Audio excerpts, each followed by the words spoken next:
The city of Brookdale was quiet that night. Rain poured softly, coating the dark streets with a silver shine. Streetlights flickered, and the sound of thunder rolled in the distance. Most people were home, asleep. Warm and safe, but Amara Hill wasn't one of them. She drove slowly through the wet roads, her tired eyes fixed on the yellow lines ahead. The car's old wipers squeaked with every move. Inside the car, the radio played soft jazz, the kind that fills lonely silence. She wore a simple gray hoodie, her hair tied back, and her face calm yet distant, like someone deep in thought. She had just finished a long shift at a small diner where she worked nights. The rain didn't bother her. Nothing really did these days. She'd learned to keep her emotions buried deep, where no one could reach them. But this night was different. As she turned down Maple Street, 2 police headlights flashed behind her. Red and blue lights filled her rearview mirror. The siren screamed through the quiet rain. Amara frowned slightly and whispered, "What now?" She wasn't speeding. She wasn't doing anything wrong. But she pulled over like any careful citizen would. She rolled down the window as 2 officers approached, Officer Riley and Officer Jones, both tall, both white, both with hard expressions that didn't match the calm night. "Evening." "Ma'am," Riley said, his flashlight shining into her face. "You were driving a little fast back there." Amara blinked. "Sir, I was doing 40. The sign says 45. Jones circled the car, shining his light through the back seat. "License and registration," he said. Amara handed them over quietly. Her hands didn't shake. They never did. Riley looked at the documents, then at her face. "Where are you headed at this hour?" "Home," she said. "I work at the diner on 8th Street. Riley nodded slowly. "Mind stepping out of the car for a minute?" Her eyebrows knit together. "Is something wrong?" "Just a quick check, ma'am." She sighed, but opened the door, stepping out into the rain. The cold water soaked her shoes immediately. The officers exchanged a look, one that didn't feel right. Then everything changed. "Turn around," Jones said. "Hands on the car?" "What? Why?" "You match the description of a suspect involved in an armed robbery 30 minutes ago." Amara froze. "A robbery? No, that's not possible. I've been working all night." Riley stepped closer, voice firmer. "We'll sort that out downtown. For now, you're being detained." Before she could say another word, cold metal cuffs locked around her wrists. The rain fell harder now, running down her cheeks, mixing with the first tears she refused to let fall. "Sir, please," she said softly. "You're making a mistake."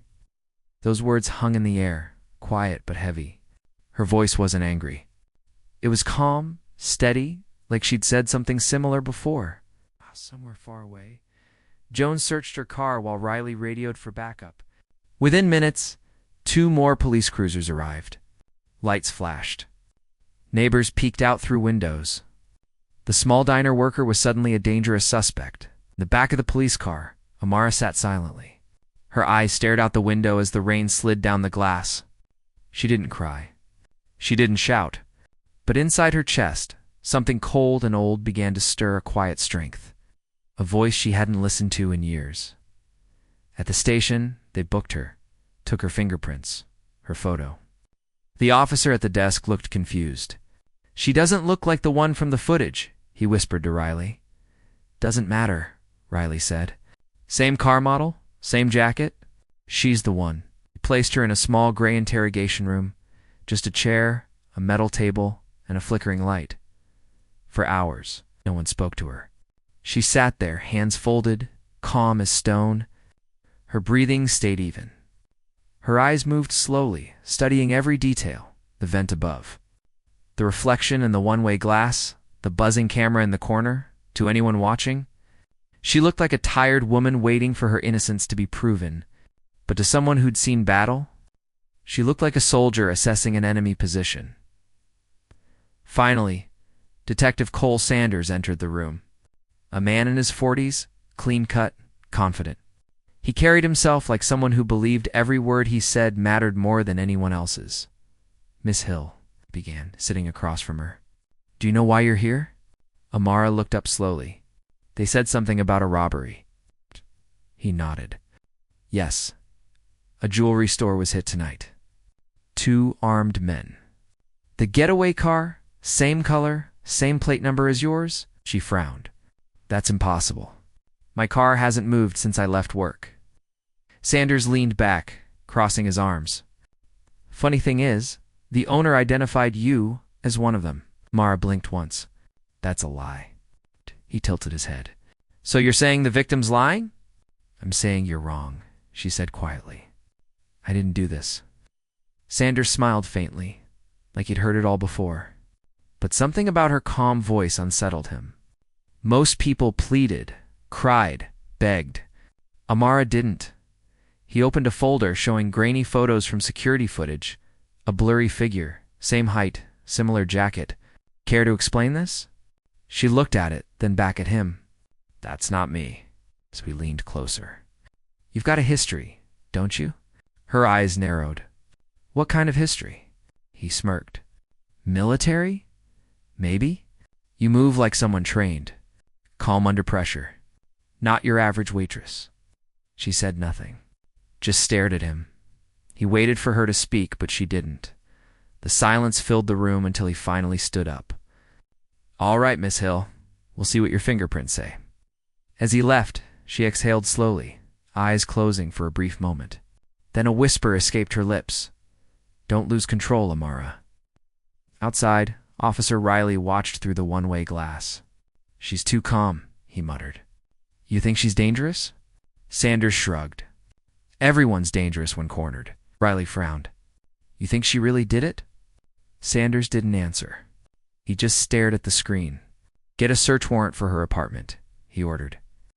Let's see what she's hiding. Hours later, Amara sat in her cell, small, dark, and cold. She stared at the ceiling, counting her breaths. In her mind, flashes of another time returned.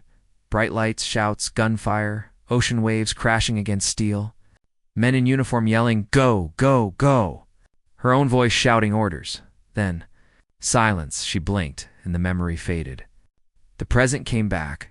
The hard bed, the dripping pipe, the distant echo of someone crying down the hall. She touched her wrist gently, remembering the weight of a different kind of metal, not handcuffs. But dog tags. At 3 a.m., Officer Jones returned to her car. Still parked outside the diner? He searched it again, grumbling. Nothing here but junk. Then he noticed a small hidden zipper under the driver's seat. Inside, a tiny leather pouch. He opened it. Inside was a single silver tag with engraved letters. He turned it over in his hand and froze. The tag read, Hill, AMARA, Navy SEAL Division 7, CLACS. His breath caught. What the hell? He quickly looked around, rain pouring harder now. He stuffed the tag back and hurried to the radio. Detective Sanders, you better see this, he said, voice shaking. You might want to look into who we just arrested. Back in her cell, Amara sat still, eyes open in the dark. Outside, the thunder roared again, and the lights flickered. Somewhere deep inside her, the soldier she tried to bury began to wake up. The calm, obedient woman was gone. What replaced her was something far stronger. She whispered quietly into the dark, You shouldn't have done this. The next morning, Sanders walked into the evidence room. Jones handed him the pouch silently. What's this? Sanders asked. From her car, Jones said. You might want to read it. Sanders opened the pouch, pulled out the tag, and the word classified gleamed under the harsh fluorescent light. For the first time that night, the detective's confident face changed. His throat went dry. He turned to Jones. Where did you say she worked? The diner, Jones replied. 8th Street. Sanders looked at the tag again, then back at Jones. That's no diner waitress, he muttered. That's something else. Outside the station, the rain had finally stopped. The city was waking up. But for Amara Hill, the real night was just beginning. Morning sunlight pushed through the gray clouds that hung over Brookdale. The rain had stopped. But the city still looked wet and tired, like it had seen something it couldn't forget. Inside the police station, the air was heavy. Detective Cole Sanders stood in his office, staring at the silver tag on his desk. The letters shone clearly: Hill, Amara, Navy SEAL, Division 7. CLOSSIFID. He rubbed his forehead and whispered, Navy SEAL? That can't be right. Officer Jones stood near the door, uncertain. Should we confirm it? Sanders frowned. No, not yet. If she's really who this says she is, someone would have called by now. Someone from above. Jones hesitated. What if no one calls because they don't want us to know? Sanders shot him a look. You've been watching too many movies. But deep down, even Sanders felt something was off. Downstairs, Amara Hill sat quietly in the holding cell. Her wrists still bore red marks from the cuffs. She hadn't slept. She didn't need to. Years of discipline taught her how to rest without closing her eyes.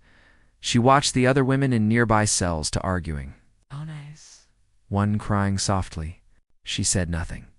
When an officer passed by, she looked at the reflection in his badge, checking the hallway, counting steps, exits, timing, old habits. Finally, Sanders came down. He stood outside her cell, holding a clipboard. Miss Hill, he said, we need to talk again. Mara stood, calm but cold. About what? You've already made up your mind. Sanders opened the cell and nodded for her to follow. In the interrogation room, he placed the silver tag on the table between them. You want to explain this? Amara looked at it. No reaction, no surprise. Just a quiet breath. That's mine. Sanders leaned forward. Are you or are you not a member of the U.S. Navy SEALs? I was, she said softly. A long time ago. He studied her expression. Why didn't you mention that before? Because it has nothing to do with your false robbery charge. Her voice was steady.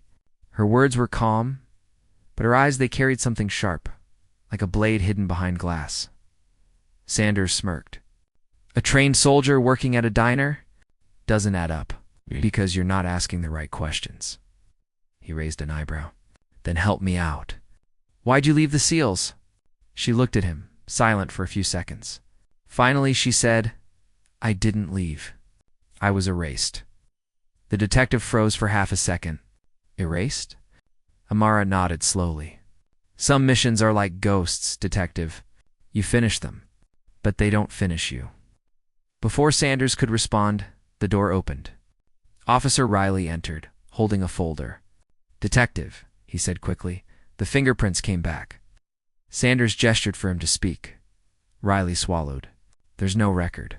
Nothing. It's like she doesn't exist. What do you mean nothing? I mean nothing. No ID, no background, no history. Her name's in the system, only from the diner job, and that record started just 3 years ago. Before that, it's blank. Mara watched them quietly, then said, Now do you see your mistake? Sanders turned to her. Blank records don't prove innocence. She smiled faintly, but they prove power. The room fell silent. Later that day, news of her arrest began spreading. A local reporter outside the station shouted into the camera, breaking news. A woman accused in last night's armed robbery is now being questioned by Brookdale police. Sources say her identity may link to a military background. The headline flashed across every TV in town, innocent or dangerous. Who is Amara Hill? Inside her cell, Amara watched the TV through the bars. The reporter's voice echoed. Police have yet to confirm her past, but sources say she was calm and emotionless during interrogation. Emotionless. They always used that word for her. Even in the Navy, but calm didn't mean weak. It meant controlled, in a nearby office. Sanders took a private phone call. Detective Sanders said, a cold voice on the other end. You're holding Amara Hill? Yes. Who is this? Consider this a warning. Release her immediately. Excuse me? You have no idea what you've stepped into, the voice said. If she talks, a lot of people will burn. People above your pay grade? The line went dead. Sanders stood frozen, his heart racing. He turned to see Riley watching from the doorway. Who was that? Riley asked. Sanders didn't answer. He just whispered, We've got a problem. Meanwhile, Amara sat alone in the cell again. Her thoughts drifted to Marcus, her old teammate. His laughter, his loyalty, the promise they made, no one gets left behind. But someone had been left behind. Him. She clenched her fists. Remembering the last mission, the betrayal, the explosion, and the official report that called it an accident. She knew better. Someone had wanted her team gone. And now, after all these quiet years, it seemed that someone wanted her gone again. She whispered to herself, "It's happening again." Night fell. The station quieted down. Most officers went home, leaving only a few on duty. Officer Miles Turner, a quiet man in his 30s, walked down the hallway with a cup of coffee. He paused near Amara's cell. "You haven't eaten," he said softly. "I'm not hungry." He hesitated, then lowered his voice. "You don't belong here, do you?" Amara looked up, studying him. "What makes you say that? You look like someone who's seen worse than this place." She smiled faintly. "Maybe." Miles looked around, then slipped something through the bars, a small piece of paper folded twice.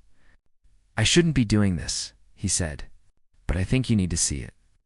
When he left, Amara unfolded the paper. It was a printed email between Sanders and a higher officer. The subject line read, "Operation Silent Harbor Hill Containment." Her eyes hardened. She whispered, "They knew who I was before they arrested me."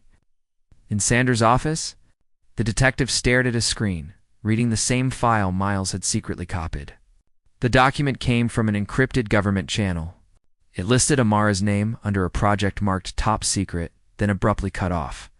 No details. No history. Just one note at the bottom: if discovered, neutralize immediately. He closed the file, shaken. "What have I done?"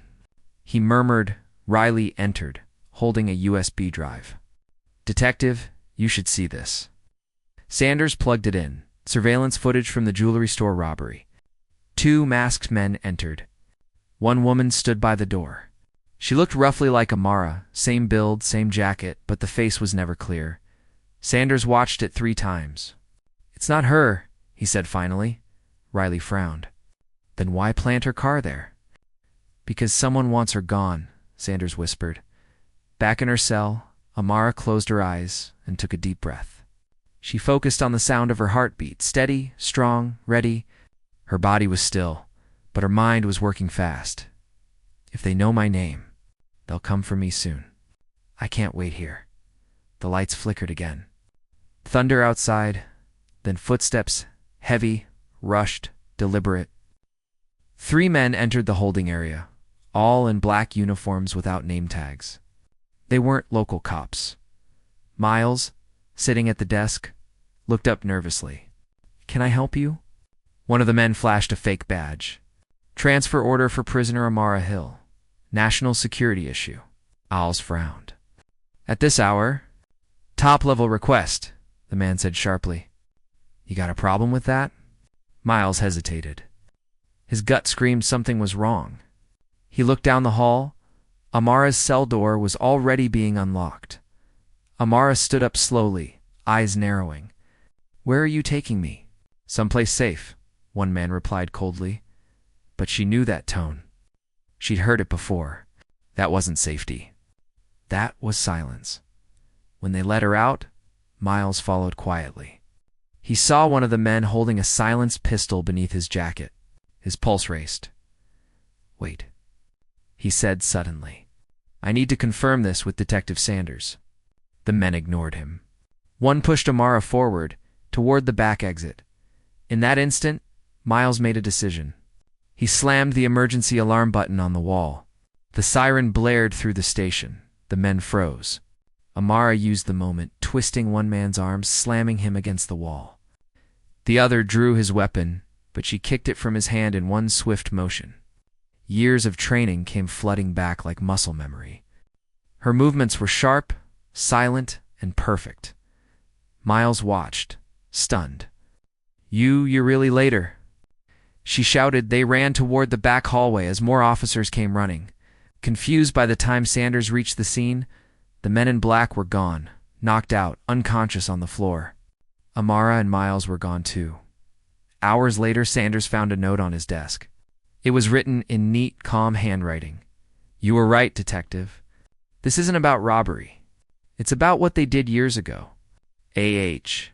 He looked up slowly, the morning sun creeping through the blinds. He realized the woman he'd arrested wasn't just innocent. She was the key to something far bigger.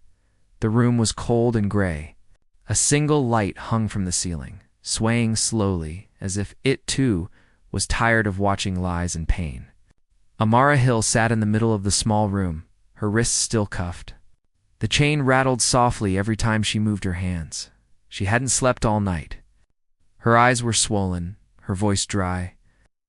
But her face stayed calm, too calm for someone accused of armed robbery. Across from her, Detective Warren leaned forward with a smirk.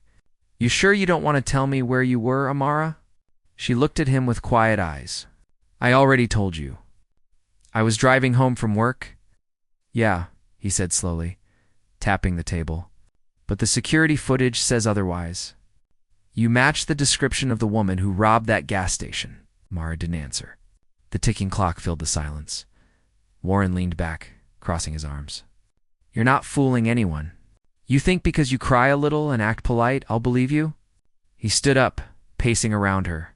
"Tell me, why would a regular nurse drive around with fake plates?" Amara frowned. "Fake plates." "Yeah," Warren said, throwing a paper in front of her. "Those plates on your car, they belong to a stolen vehicle." Amara's heart dropped. "That's impossible." "Impossible?"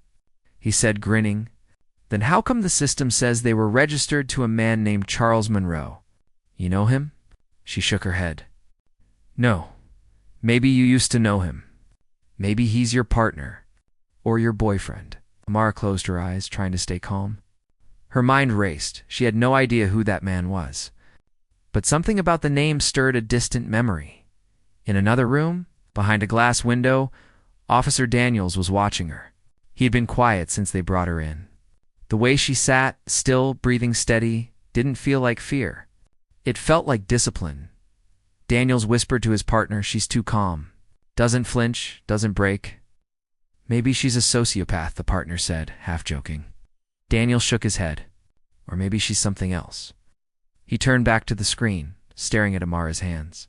Even while cuffed, she kept her fingers straight, not shaking, not nervous. Like someone trained to control every reaction. Detective Warren slammed his hands on the table, breaking Daniel's thought. "Listen," Warren said. "We already have your fingerprints on the counter at the gas station." Amara's voice cracked for the first time. "That's not possible. I've never been there." "Then how do you explain this?" He threw a photo in front of her, grainy, black and white, showing a woman in a hoodie. The build looked like hers. Amara stared at it. "That's not me." Warren leaned in close. "You think anyone's going to believe that?" For a long moment, Amara didn't speak. Then, she said quietly, "You're chasing the wrong person." Her tone wasn't defensive. It was certain, almost warning. Warren frowned. "What's that supposed to mean?" She met his eyes. "You're making a mistake that you'll regret." Outside the room, Daniels turned to the other officer. "Did you hear that?" "Yeah," his partner said. "She's threatening a detective." Daniels shook his head again. "No, that didn't sound like a threat. That sounded like a promise." Hours passed. They left Amara in the room alone. The light flickered. She lowered her head, closing her eyes, whispering something under her breath. Not a prayer, not a plea. Just focus. She counted silently. 1, 2, 3. Her breathing slowed. Her pulse steadied. For a moment, she wasn't Amara Hill, the nurse. She was someone else. Someone who had spent years learning how to stay alive under pressure. But that part of her was supposed to be buried forever. Detective Warren came back in, holding a small metal tag in a plastic bag, the one from her purse. "So, Amara," he said slowly, "care to explain this?" Amara's eyes went straight to it. The military tag. He read the word on it out loud. "Classified." "That's all it says," he smirked. Looks like a fake to me. Amara stayed silent. Warren threw the bag on the table. Who are you really? She looked up, her eyes calm but deep. You already decided who I am. Warren laughed. You're a suspect. That's who you are. Amara tilted her head. Then stop pretending you want the truth. Outside, Daniels felt uneasy. Something wasn't right. He asked the tech team to run Amara's fingerprints through the federal database quietly, without telling Warren. Minutes later, the tech guy called him back, whispering, Sir, we have a match. Daniels frowned. Match with what? With a restricted file. It's locked under defense security. I can't open it. Ah! Daniels' eyes widened. Restricted by who? Department of Defense, the tech said. And there's a red tag. It says do not engage. Classified personnel? Daniels froze. What did you just say? The tech hesitated. Sir, I think you've got the wrong woman. Meanwhile, back in the interrogation room, Warren tried one last push. You know, Amara, he said, sitting across from her again. If you just tell me the truth, we can help you. Amara gave a faint smile. You can't help me. Her voice had changed, stronger now, sharper, the kind that made the room feel smaller. Warren leaned back, annoyed. You really think you're smarter than us, huh? Amara looked at him quietly and said, No. I just think you have no idea what you've started. Daniels rushed in, holding a file. Warren, stop the interrogation. Warren looked confused. What? Why? Daniels threw the file on the table. Because she's not who you think she is. Then who is she? Daniels lowered his voice. I can't tell you. The system won't let me. Her record's classified at the highest level. Warren stared at him. You're kidding. Daniels shook his head. No, I'm not. This woman's tied to something deep. Amara lifted her head slowly. Now you understand. Both officers looked at her, one confused, one terrified. She leaned forward slightly. I told you, you made a mistake. The room fell silent. The light flickered again. Then Amara whispered, You should have never opened that bag. The sound of boots echoed down the narrow police hallway. Sharp, heavy, synchronized. Not like the lazy steps of local officers. These were soldiers. Everyone in the station turned toward the entrance as three men in dark navy uniforms walked in tall. The badges on their shoulders glinted under the fluorescent light. Officer Daniels felt his chest tighten. He'd seen men like this before. Men who didn't answer questions, only gave orders. The one in front spoke first. We're here for Amara Hill. His voice was deep, controlled, and commanding. Detective Warren stepped forward, trying to sound confident. And who exactly are you? The man showed a black ID folder. Commander Briggs. Navy Intelligence. Warren hesitated, eyes scanning the badge. She's a suspect in a robbery case. Until proven innocent, she's in our custody. Commander Briggs didn't blink. Not anymore. He handed over a sealed document. This is a federal order. As of now, she's under the Department of Defense's protection. Warren frowned. Protection? She's a criminal. Briggs looked at him with steel in his eyes. You have no idea who you're dealing with, Detective. Inside the interrogation room, Amara sat quietly, hearing the distant voices outside. She didn't move, didn't speak, but she knew they'd come. Not for her freedom. For control, her secret was never supposed to come out like this. The door opened. Daniels stepped in first, followed by Commander Briggs and two Navy officers. Daniels looked uneasy. Amara, they're here for you. She lifted her eyes slowly. Her calmness made the soldiers exchange quick glances. She looked. Less like a suspect and more like someone who had once given them orders. Briggs studied her face. It's been a long time, Lieutenant Hill. The entire room froze. Warren blinked. Lieutenant. Briggs ignored him. You were supposed to be off-grid. Why are you here? Amara looked away. That's not my name anymore.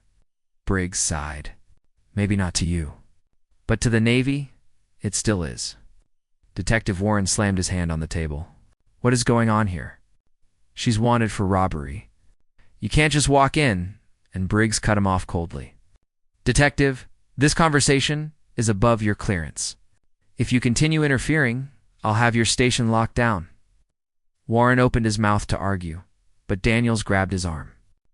Let it go, Warren. Trust me. Briggs turned back to Amara. We covered for you once before. After Kabul, after what happened in that warehouse, Amara's jaw tightened. Don't bring that up.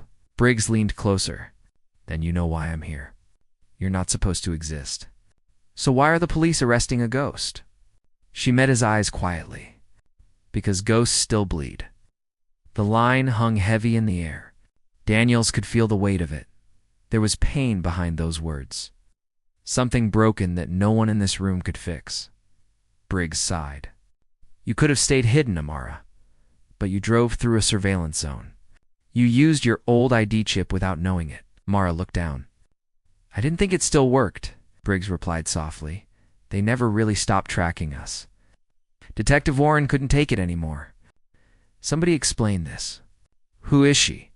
What's going on? Briggs turned to him. Lieutenant Amara Hill, former Navy SEAL, served 6 covert missions under classified command. Officially declared dead 5 years ago. The words hit Warren like a punch. Dead, yes, Briggs said flatly. Until last night, when your system picked her up. Warren stepped back, speechless. He looked at Amara again. The quiet woman in cuffs suddenly felt like a stranger from a different world. Daniels spoke softly. Why was she declared dead? Briggs hesitated. Because her last mission went wrong. Everyone thought she was gone. Only a few of us knew the truth. Amara's voice was low. I wanted out. I didn't want to kill anymore. So I disappeared. Warren scoffed. So what? You faked your death? She didn't answer. She didn't have to. Her silence said enough. Briggs nodded to his men. Uncuff her. Daniels unlocked the chains. The cold metal fell to the table with a loud clink. Amara rubbed her wrist slowly, leaving faint red marks on her skin. Warren stepped back, still confused. Wait a second. If she's some secret soldier, why frame her for robbery? Why not just erase her record? Briggs looked at him sharply. Because someone wanted her found. Amara's eyes darkened.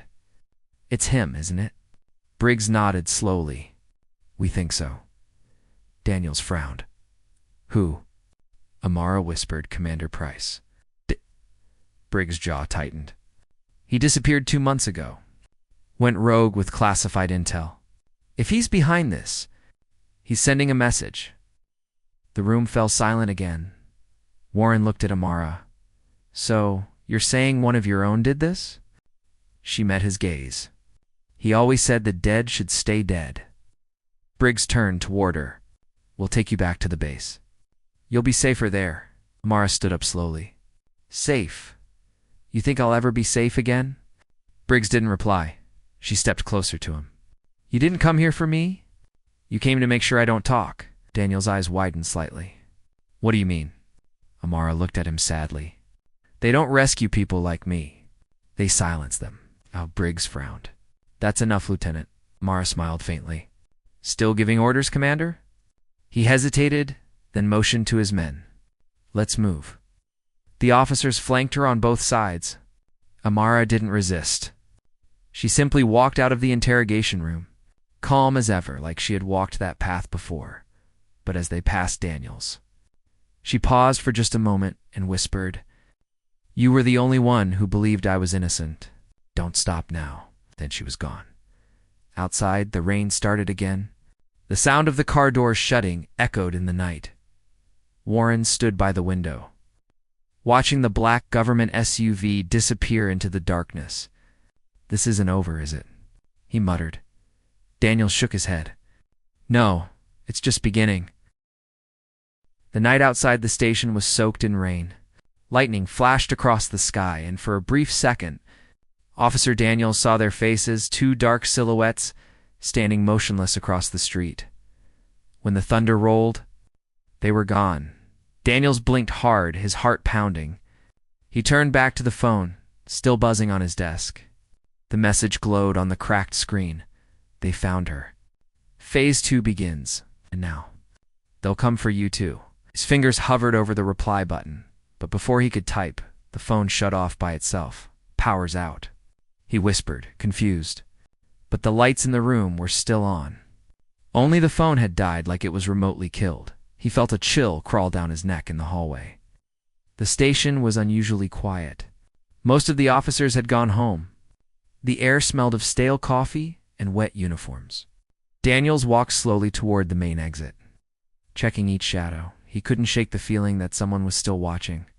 When he reached the door, the wind slammed it shut before he could step outside. He turned sharply. "Who's there?" No answer. Only the hum of the vending machine and the ticking wall clock. Meanwhile, miles away, Amara Hill sat in the back seat of the black SUV. Rain traced soft trails down the tinted window. Her reflection stared back at her, calm but haunted. The two Navy officers sat on either side of her. Commander Briggs was in the front passenger seat, speaking quietly into a secure radio. "Control, this is Falcon 1. We have the package. Static." Then a voice replied, acknowledged, "Proceed to Site Echo. Do not stop for any reason." Briggs put the radio down. Amara broke the silence. "You still call me a package?"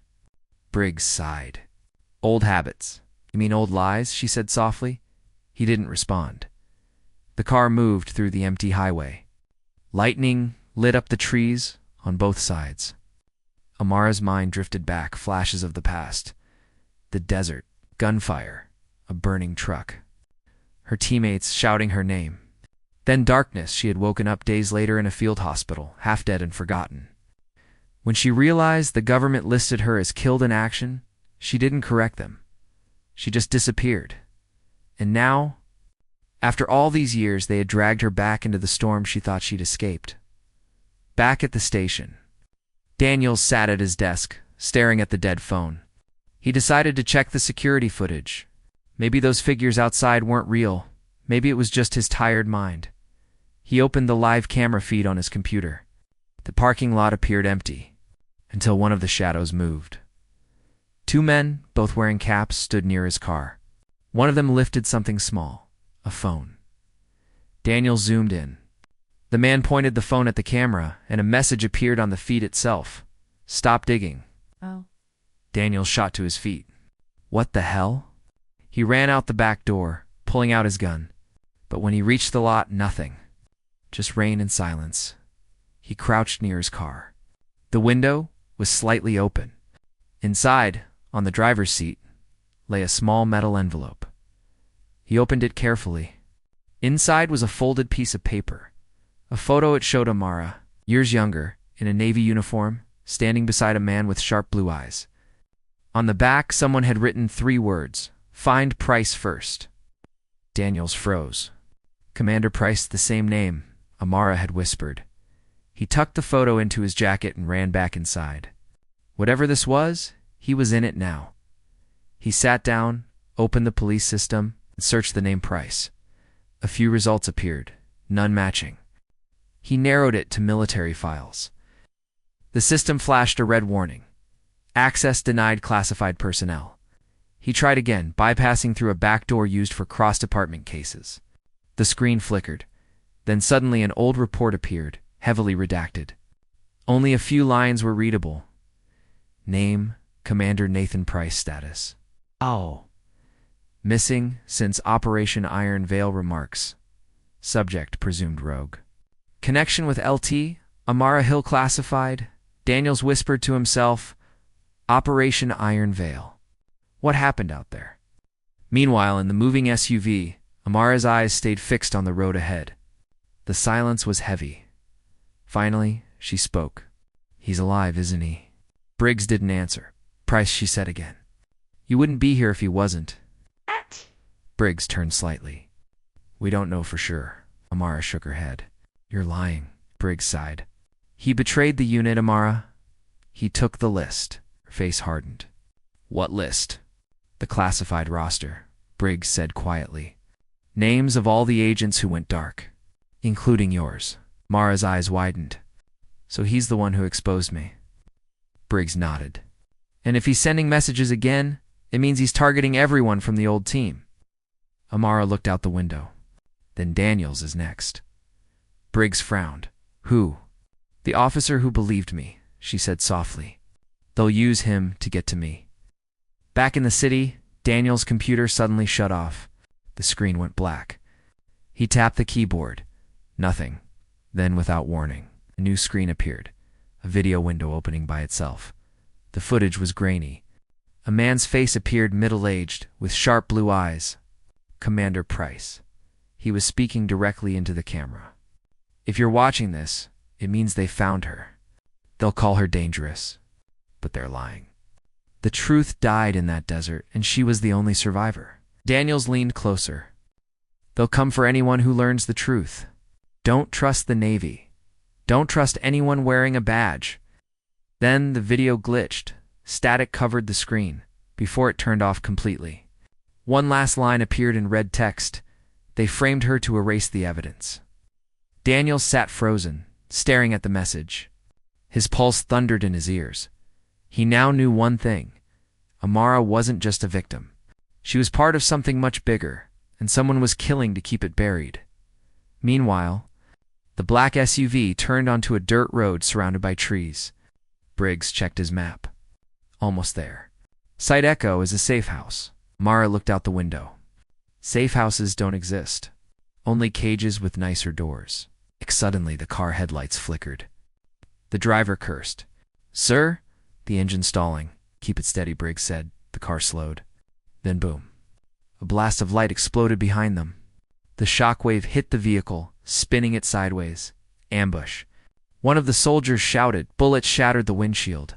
Briggs grabbed his weapon, ducking low. Get down. Amara covered her head as the car slammed against a tree. Smoke filled the air. Outside, shadows moved between the trees, men in tactical gear. No insignia. Briggs looked at Amara. Stay down. She grabbed his shoulder, her voice calm but sharp. Give me your gun. He hesitated. You're not cleared, do it. She snapped. Briggs tossed her the sidearm. Amara kicked open the door, rolling out into the mud. The rain soaked her face, but her movements were precise, trained. A shot whizzed past her ear. She turned and fired twice. 2 men fell instantly. Briggs stared from behind the car, shocked at how fast she moved, like muscle memory had just awakened. When the shooting stopped, the forest fell silent again. Smoke drifted upward. Amara stood there, breathing hard, scanning the shadows. Briggs limped out of the car. Who were they? She looked around slowly. Not your men, he swallowed. Then whose? Amara glanced at the burning wreck. His rain still poured over the forest like an endless curtain. Smoke drifted through the broken trees where the SUV had crashed. Amara Hill stood in the middle of the muddy road. Her gun pointed toward the approaching car. The headlights blinded her for a moment, then the engine stopped. The driver's door opened slowly. Daniel stepped out, soaked, panting, his eyes wide with disbelief. Amara? Her gun trembled slightly. How did you find me? He raised both hands. You were right. They came after me. I saw them. Behind her, Commander Briggs limped from the wreckage, blood on his arm. His weapon was raised. Stay back, officer. This is a federal matter. Daniels ignored him. Federal? You mean a setup? Briggs narrowed his eyes. You don't know what you're talking about. Amara lowered her gun slowly. He's right, she said to Briggs. Daniels doesn't know the whole story, but he's part of it now. Briggs frowned. You shouldn't have come, officer. Daniels stepped forward. Too late for that. They left a message for me. Said Phase 2 begins. Whatever this is, I'm already in it. Briggs looked at Amara. He's compromised. Amara's tone was calm but sharp. No. He's our only chance now. They moved into the forest to escape the burning car. The smell of smoke and wet soil filled the air. The soldiers who attacked them were gone, but the silence felt wrong. Daniels walked beside Amara, flashlight trembling slightly in his hand. Who were those men? Amara kept her eyes forward. Private contractors. Not Navy. They work for whoever pays most to keep secrets buried. Secrets about what? Daniels asked. She stopped walking, turning toward him. About me. About what happened 5 years ago. Briggs joined them, holding his injured arm. That's enough, Hill. You don't have clearance too, Amara interrupted. Clearance? They tried to kill us. I think we're past clearance. She stared at him until he looked away. They reached an old wooden cabin hidden between the trees. The windows were broken, and the roof leaked, but it was shelter. Briggs checked the corners, then nodded. We'll rest here until morning. Daniels helped Amara start a small fire using torn paper and a lighter from her bag. The light flickered across her face, calm, focused, but full of weight. Daniels finally spoke. Who is Commander Price? Briggs looked up sharply. Where did you hear that name? Daniels pulled out the photo he'd found in his car and tossed it on the table. He left me this. Briggs froze. The picture showed Amara and Price standing side by side in uniform. Both younger, both smiling. Amara stared at it quietly. He was my commanding officer. Daniels leaned forward. And now he's the one hunting you? She nodded slowly. He was like a brother to me once. We survived missions that should have killed us both. But something changed after Iron Veil. Briggs shifted uncomfortably. Iron Veil isn't something you talk about. Amara ignored him. It was a mission in Syria. We were sent to destroy a data compound. But when we got there, we found something else. Civilians. Dozens of them. Price called them collateral. I refused the order. Daniels frowned. You refused? Amara's voice lowered. He carried it out himself. The room went quiet. Only the fire crackled softly. I tried to stop him, she continued. We fought. The place exploded. When I woke up, everyone was gone. They said I died in the blast. Briggs stared into the fire. The Navy buried the story, said it was an intel failure. But Price, he walked away clean. Daniels clenched his fists. So now he's framing you. Amara nodded. He's erasing the last witness. Thunder rolled again outside. The wind howled through the cracks in the cabin walls. Briggs took a deep breath. We can't stay here. They'll track us soon. Amara stood. Then we find him first. Daniels looked at her. You know where he is? She hesitated. Not exactly. But I know someone who might. Briggs frowned. You can't mean Amara cut him off. Sergeant Laura Kane. She worked under Price during Iron Veil. She vanished right after I did. If she's alive, she's hiding in D.C. Daniels nodded. Then that's where we go. Briggs groaned, holding his wound. D.C. is crawling with Navy eyes. We won't last an hour. Mara gave him a long look. Then we don't go as soldiers. We go as ghosts. As the fire dimmed, Daniel sat across from her. Why are you trusting me? Amara smiled faintly. Because you're the only one who didn't look at me like a monster. Daniels looked down. You don't act like one. She glanced at the door. Neither did he until he became one. The silence between them said everything. Hours later, while Briggs slept, Daniels couldn't. He stared at the flickering flames. Hearing faint noises outside, a branch snapped. He stood quickly, gun raised. Amara? She was already awake, crouched near the window. Stay quiet. They both listened. Footsteps soft and measured circling the cabin. Then a whisper through the wind found them. Mara's eyes hardened. They're here. Briggs jolted awake. Move. Back exit. They grabbed their gear and ran through the rear door into the forest. Muzzle flashes erupted behind them bright. Blinding bursts in the dark. Daniels fired back blindly, covering Amara.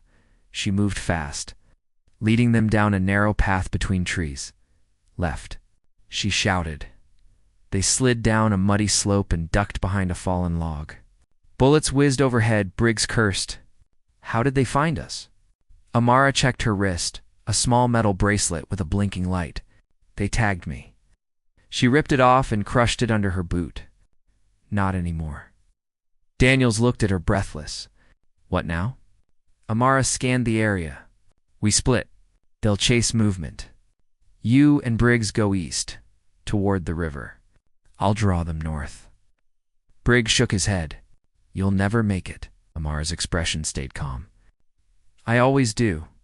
Before he could stop her, she ran into the trees, vanishing into the darkness. Daniels and Briggs stumbled through the wet forest until they reached the edge of a narrow river. The water glowed faintly under the moonlight. Briggs collapsed to his knees. We can't keep running. Daniels looked around. She'll find us. She always does. But even as he said it, he wasn't sure. Meanwhile, Amara sprinted through the woods, weaving between trees, her breath steady. The rain had slowed, but her heart thundered in her chest. She heard voices behind her, 2 men, maybe 3. They were close. She dove behind a tree, holding her breath. The men passed, flashlights cutting through the darkness. One of them spoke into his radio.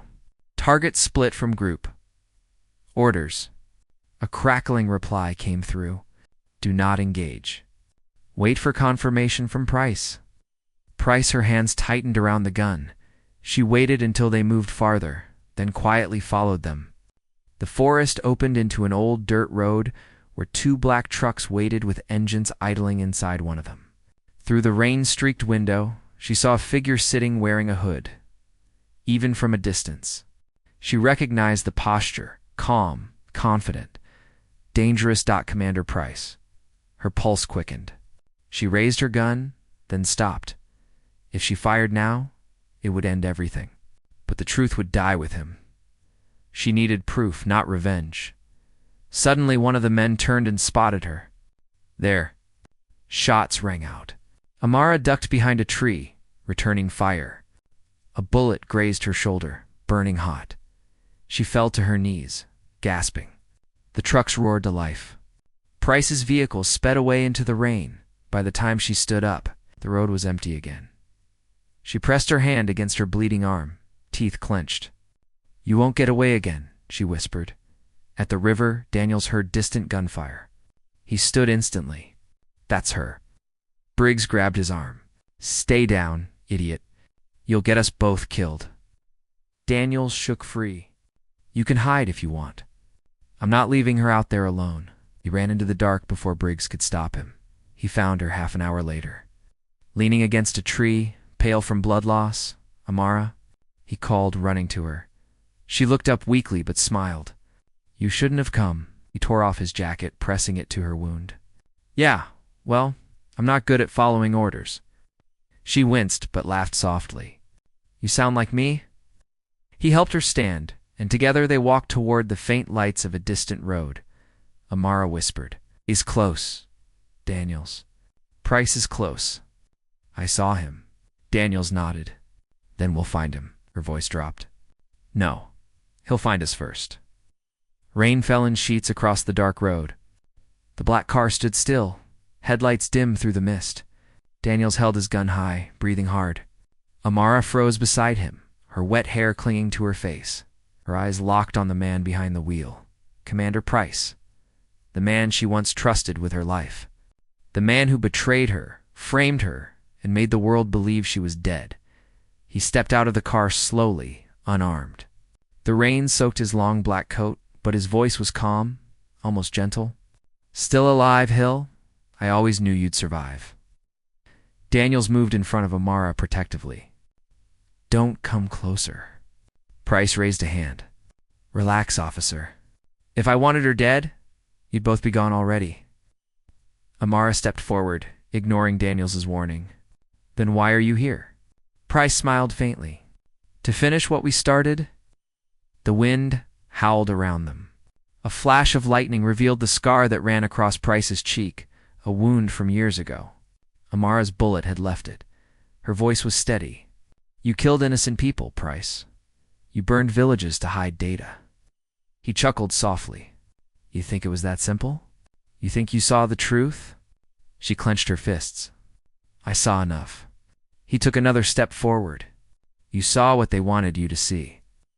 Daniels's finger twitched on the trigger. One more step, Price cut him off, his voice suddenly sharp. You don't even know who you're protecting, officer. She's not the victim you think she is. Amara's eyes narrowed. What are you talking about? Price looked at her, his tone softening again.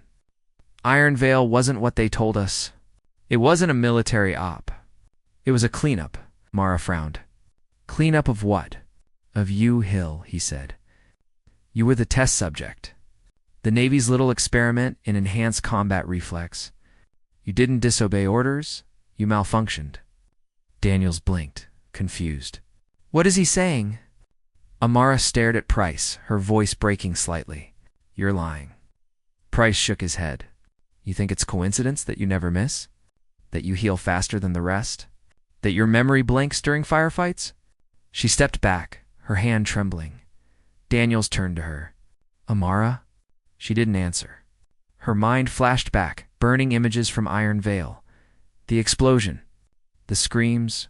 The brief, terrifying moment she couldn't remember pulling the trigger. Was it true? Price watched her face carefully. You're not a hero, Hill. You're a project. And I was the one assigned to control you. Daniels' anger boiled. That's enough. He fired a warning shot near Price's feet, but Price didn't flinch. He only smiled. Protecting her won't save you. They're already watching. Amara's head snapped up. Who? Price glanced toward the tree line. You think you escaped? You're still in their game. Then he slowly raised his hand, holding a small device. A blinking red light. Daniel shouted, Bomb! They dove to the ground as the car behind Price exploded, lighting up the night. The shockwave threw them backward. Amara hit the dirt, ears ringing. Through the smoke, she saw Price standing calmly, fire reflecting in his eyes. You can't outrun what you are, Hill, he said. You were built to survive, and you will again. He stepped backward into the darkness as sirens began echoing in the distance. Daniels crawled toward her. Amara, are you hurt? She coughed, shaking her head. No, but he's gone. They both looked at the burning wreckage. Price had vanished like a ghost. They found shelter in an old barn nearby. The rain had turned the fields into mud, but it was dry inside. Daniels wrapped her wound again, still trying to understand. That stuff he said. About experiments. Is any of it true? Amara stared at the floor. I don't know, you must have some memory. She hesitated. There were flashes. Medical rooms. Needles. Voices giving commands. They said it was training. But sometimes I'd black out, and when I woke up, people were dead. Daniels' voice softened. You were a soldier, Amara. You did what you had to do. She looked at him, her eyes full of quiet fear. What if I didn't? The silence stretched. Outside, thunder rolled again. Daniels finally spoke. If what he said is true, there must be proof. Records. Files. Something. Amara nodded slowly. The Navy keeps all Black Ops files in one place, the Meridian facility. He frowned. And where's that? Virginia. Hidden inside a medical research complex? Daniels sighed. Let me guess. Heavily guarded? She almost smiled. You're learning. At sunrise, they were already on the move. Briggs caught up to them on the roadside, his arm bandaged, face pale but determined. You two sure know how to attract trouble, he said. Amara handed him a duffel bag. Inside are codes you gave me 3 years ago. Access keys. You said they were backups in case of emergency. Briggs raised an eyebrow. That was for my retirement plan. Then consider this your early retirement, she said. He chuckled dryly. Fine, but I'm driving. Hours later, the trio approached the outskirts of Virginia. A military checkpoint blocked the main road, so they took back routes through old rural roads. Inside the truck, Daniels glanced at Amara. So what happens when we reach this facility? She adjusted her weapon. We find proof that I was set up, and we end this. Briggs grinned. Sounds simple enough. Daniels muttered. It never is. As night fell, they reached the facility's perimeter. Tall fences, motion sensors, and silent guards in black armor. Daniels whispered, We can't go through the front. Amara pointed to an old drainage tunnel near the river. We don't need to. They crawled through the cold, narrow passage, emerging behind an abandoned lab wing. Everything smelled of chemicals and metal. Inside, Flickering lights revealed empty corridors lined with sealed doors. Briggs checked his scanner. This level's offline. We're clear. They moved quietly, Amara leading the way. She paused at a steel door marked Level 9, Restricted Access. Daniels frowned. How do we get in? Amara pulled out her military tag, the one that said classified. She pressed it to the lock. The light turned green. The door slid open. Inside the room were rows of computers, shelves of dusty files, and a single large monitor displaying a symbol, the Navy emblem. Overlaid with the word Project Raven, Amara's breath caught. That's me, Daniels whispered. What is this? She approached the screen. Lines of data scrolled fast, mission records, biological reports, experimental notes. Then one file caught her eye. Subject A. Hill status. T.E. Hermionade. Her face hardened. They tried to erase me. Briggs started downloading the data onto a flash drive. We'll take this and get out, before a voice echoed from behind them. Before what, Commander? They turned sharply.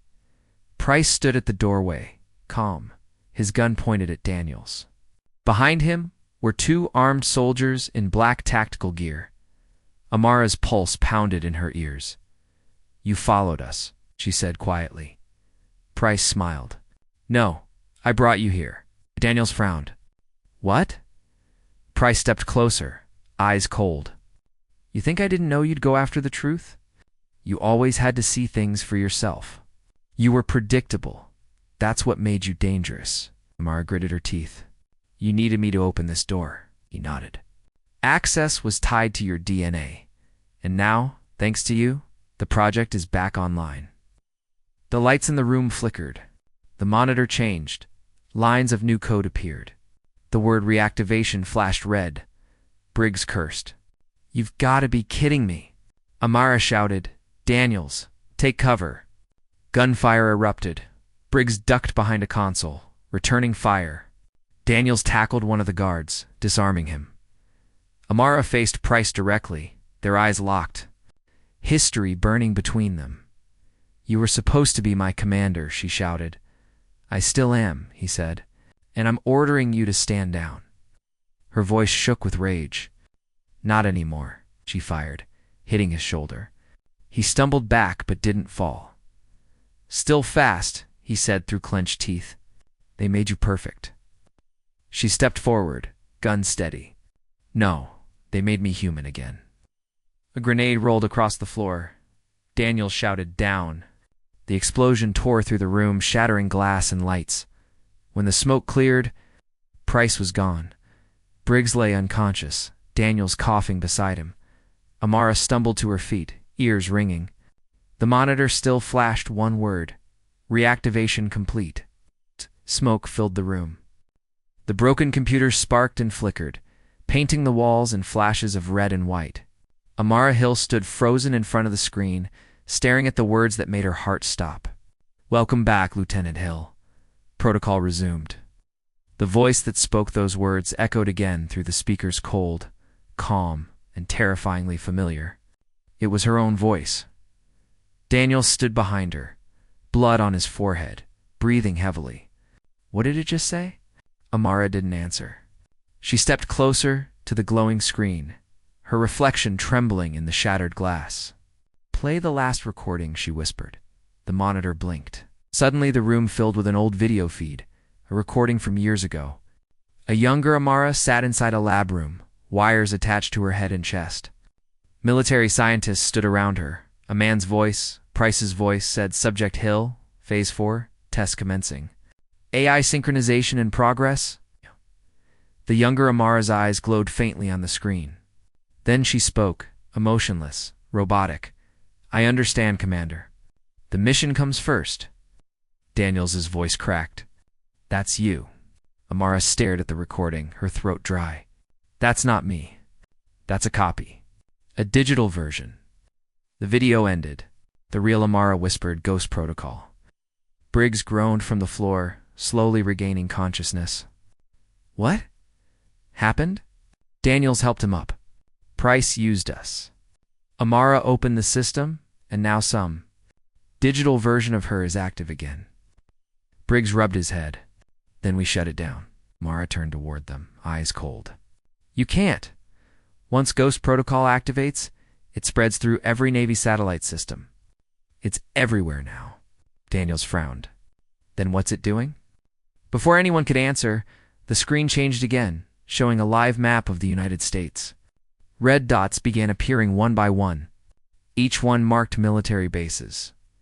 Briggs cursed. It's targeting our own facilities. Mara's face hardened.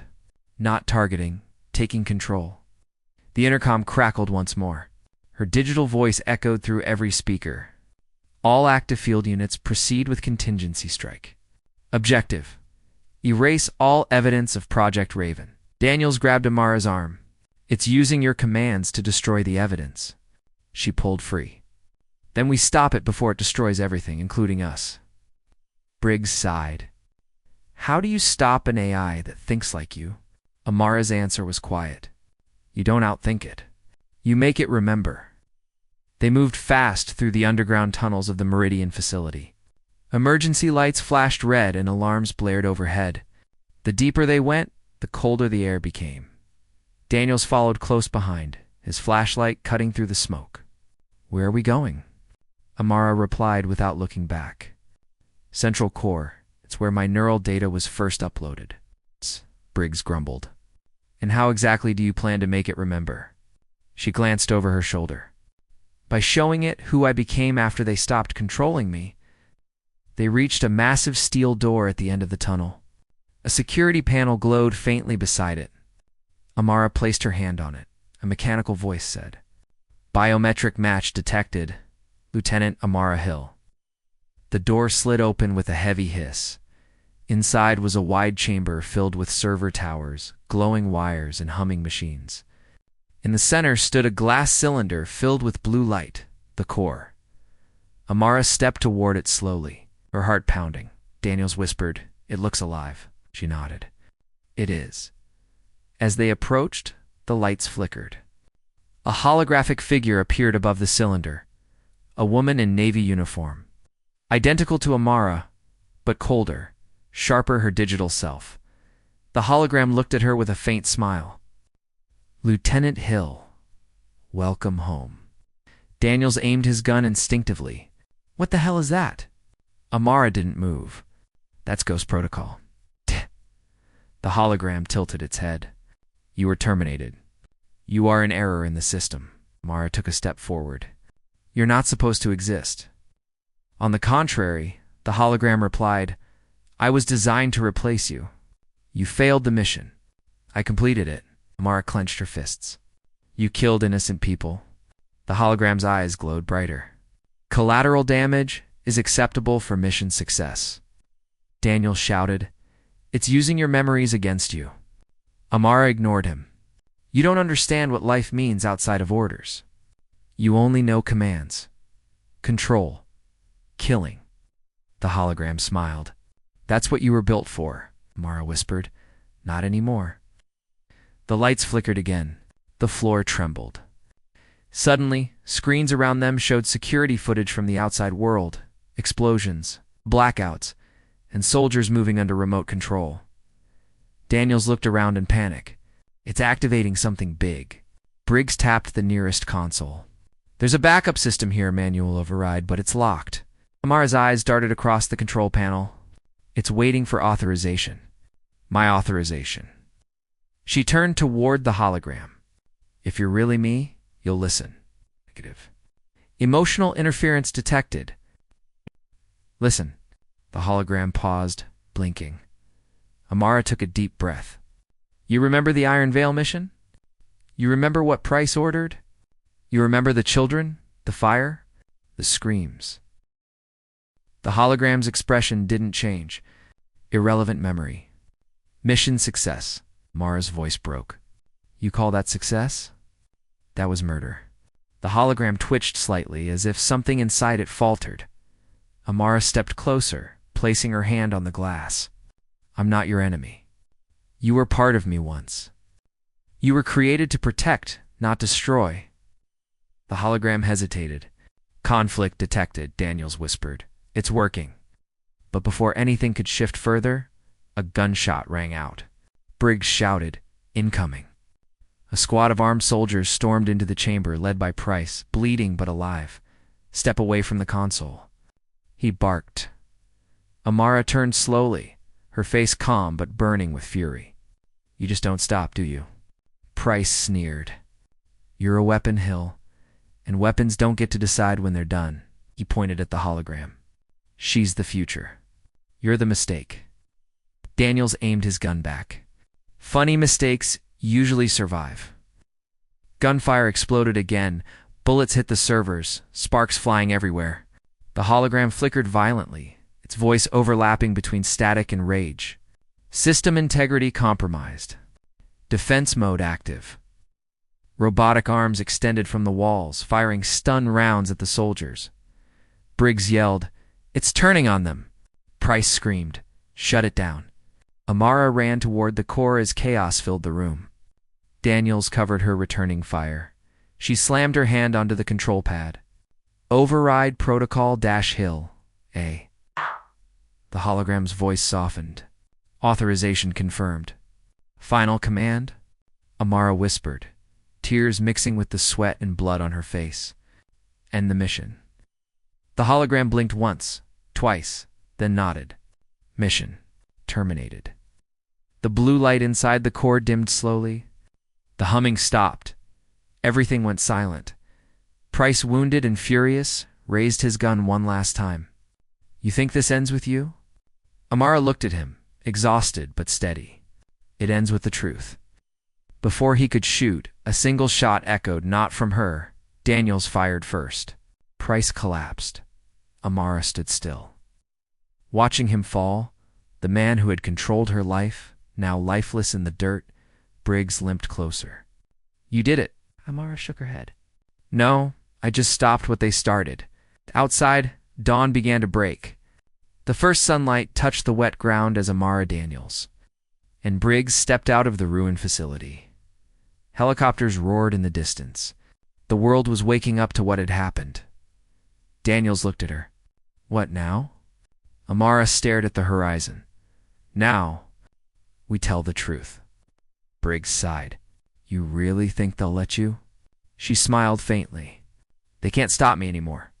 There's no ghost left, only me." The night was quiet inside the small cell, but Amara couldn't sleep. The ticking of the wall clock was louder than her heartbeat. Every second reminded her of the time she was losing time. She could have used to find out who set her up. Her hands rested on her knees. She wasn't broken, not yet, but the look in her eyes had changed. The fear that once lived there was replaced by something sharper focus. Outside her cell, Officer Raymond leaned on the wall, watching her through the glass. He had been doing that for days.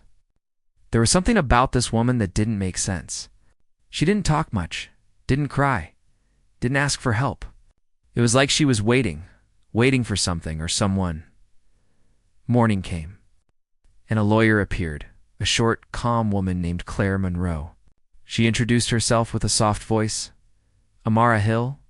Amara nodded, eyes tired but steady. "I've been assigned to your case," Claire said, sitting down. "You're accused of robbery, resisting arrest, and possession of illegal weapons. But," she leaned forward, "something about your file doesn't add up." Amara stayed silent. "I've seen dozens of cases," Claire continued, "but yours is different. The evidence looks too clean, too perfect. It's like someone wanted you to be guilty." Amara finally looked up. Her lips parted slightly, but no words came out. Claire noticed the small scar on Amara's neck, a thin white line, almost invisible. "Where did you get that?" "Training accident," Amara said softly. "Training." "What kind of training?" Amara's silence returned. Later that day, Officer Raymond was called into the chief's office. Chief Dalton, red-faced and tired, threw a file on the table. "Who gave the order to arrest Hill?" "Detective Riker, sir," Raymond replied. "And where's Riker now?" "Off duty since yesterday." "Didn't show up this morning?" Dalton's eyes narrowed. That's not like him. Something was off. A missing detective, a woman with a secret background, and evidence that appeared to isolate. Dalton rubbed his forehead. Keep an eye on her. And if Riker contacts you, report immediately. Raymond nodded, but his gut told him something else, that Riker wasn't missing. He was hiding back in the cell. Amara sat on her bunk when a guard brought her dinner tray. But this time, there was something under the bread. A folded piece of paper. Her pulse quickened. She waited until the guard left before opening it. It said, "We know who you are. Stay quiet. Your past is not as secret as you think." There was no signature. Her hands trembled slightly, but her face remained calm. Whoever sent that message knew about her Navy SEAL past, the one buried under government files and coded reports. That could only mean one thing. Someone on the inside wanted her exposed. Claire returned the next morning. "The judge denied bail," she said, "but I requested the body cam footage from your arrest." Amara's eyes flickered. "Did you get it?" Claire nodded. "It was deleted from the main system, but the backup server still had a copy." And Amara. She paused. "Someone edited your video before sending it to the press." "Who?" "I don't know yet," Claire replied. "But I'll find out." Amara exhaled slowly. The walls around her felt tighter. That night, Raymond decided to review the body cam footage himself. He sat in the dark security room, headphones on, watching the grainy video of Amara's arrest. He saw her pulled over. He saw her hand shaking when she reached for her bag. Then the moment when the stolen money was found. But he paused the video. Something wasn't right in the reflection of the car window. Could see another man's hand, not hers, placing the bag under the seat. Raymond's eyes widened. What the hell? He zoomed in. The figure was wearing a police jacket. Meanwhile, Mara lay awake in her cell, thinking about her old team, the Navy SEALs, who once called her Shadowhawk. She remembered their missions, their trust. She remembered the man who betrayed them, Ethan Riker. Her mind clicked. Detective Riker, the same man who arrested her, the same man now missing. Her jaw tightened. This wasn't a coincidence. It was revenge, personal and planned. The next day, Claire walked in again, holding her laptop. "Amara, you need to see this." She played a clip part of the same footage Raymond had seen. "This man," Claire said, pointing at the screen, the one placing the bag. "Do you recognize him?" Amara's lips curled into a faint, bitter smile. "Yes, who is he?" "Someone who once called me his commander." Claire froze. "You mean yes?" Amara interrupted softly. "Detective Riker used to serve under me." Claire leaned back, stunned. "Why would he do this?" Amara's voice was calm but cold. "Because I exposed him once years ago, during a classified mission. He was selling intel to a private contractor. He disappeared before they could arrest him." "And now he's back," Claire whispered. Amara nodded. "And he's not working alone."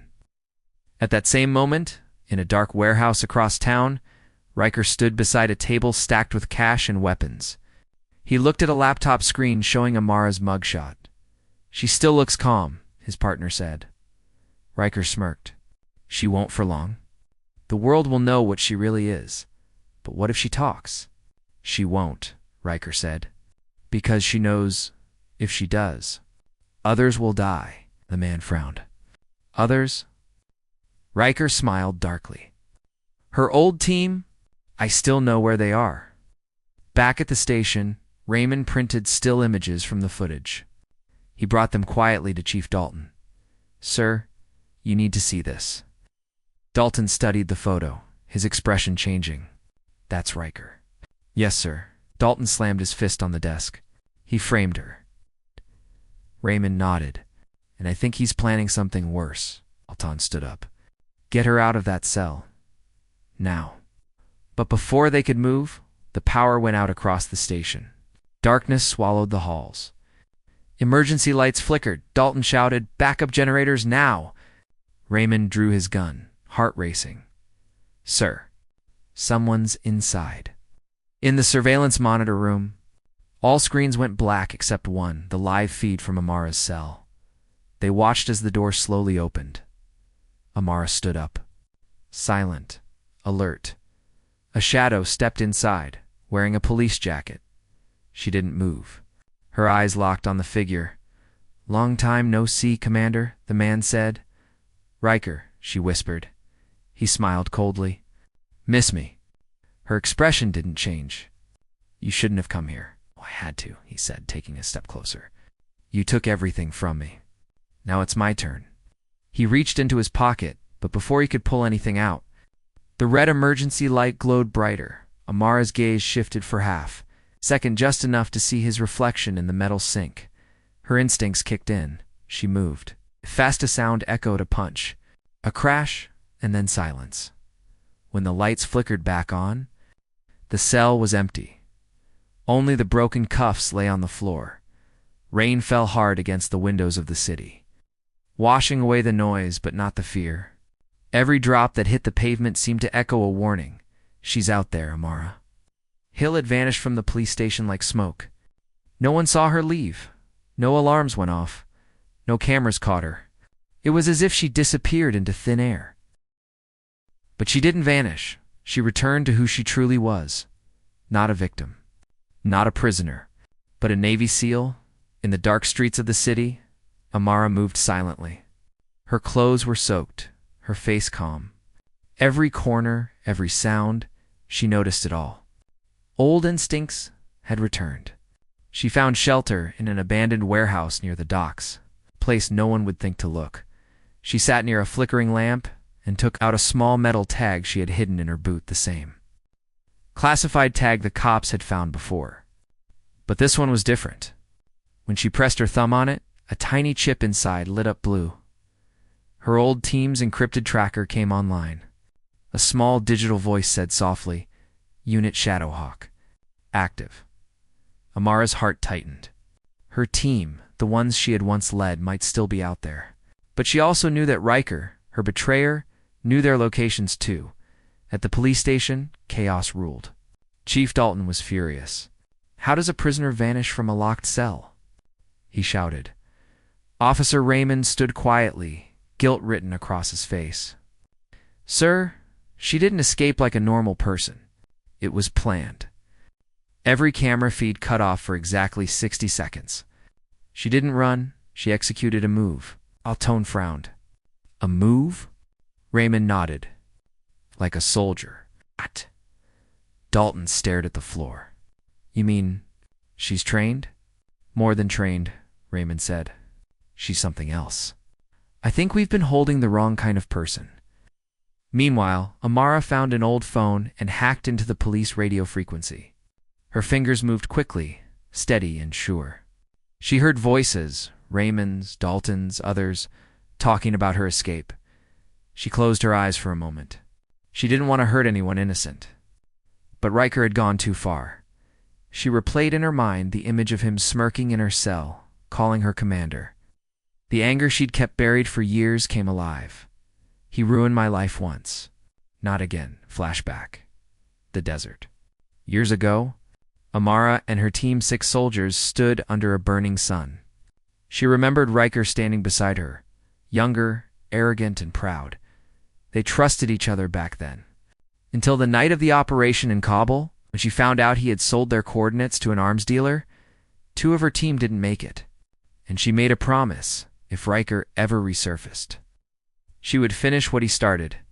Back in the present, Amara found her old contact, Marcus Kane, a retired Navy engineer who owed her his life.